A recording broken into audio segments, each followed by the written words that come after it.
بسم اللہ الرحمن الرحیم۔ السلام علیکم ورحمۃ اللہ وبرکاتہ۔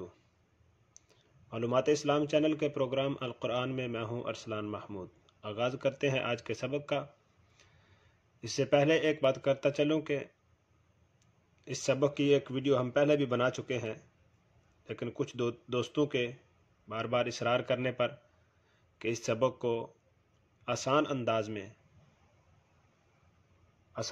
میں بیان کیا جائے تاکہ دیکھنے اور سننے والوں کے لیے آسانی رہے، تو آج ہم اس سبق کی ویڈیو دوبارہ بنا رہے ہیں آسان طریقے سے۔ اس سبق کو ہم 2 حصوں میں تقسیم کر رہے ہیں اور آسان انداز میں۔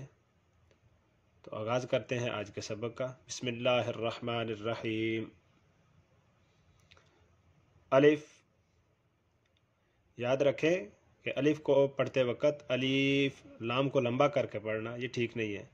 الف، با یہ ایک حرف کی مقدار لمبا کیا جائے گا، زیادہ لمبا کرنا ٹھیک نہیں ہے۔ با، یہ بھی ایک الف کی مقدار لمبا کیا جائے گا۔ تا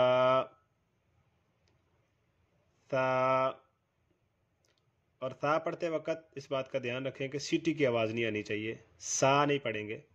تا، جیم، حا، خا، دال، ذال۔ یہ دال نرمی سے پڑھی جائے گی، زال یعنی سختی کے ساتھ نہیں پڑھی جائے گی، زال نہیں پڑھیں گے۔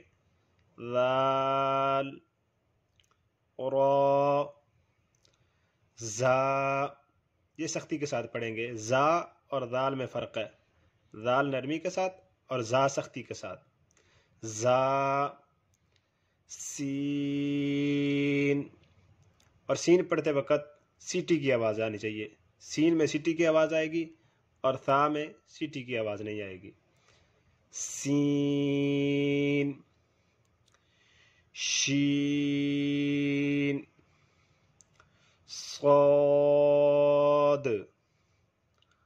ضاد۔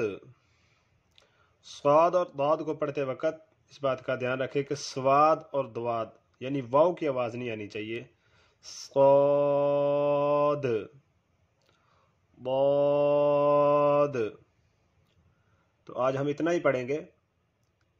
اس سبق کو دیکھیں، اچھی طرح یاد کریں، اپنے زیادہ سے زیادہ دوستوں کے ساتھ شیئر کریں، اور ہمارا اگلا سبق بر وقت حاصل کرنے کے لیے ہمارا یہ چینل معلومات اسلام، اس کو سبسکرائب کریں اور ساتھ دیے گئے بیل آئیکن کو پریس کریں۔ ملتے ہیں اگلے سبق کے ساتھ۔ السلام علیکم ورحمۃ اللہ وبرکاتہ۔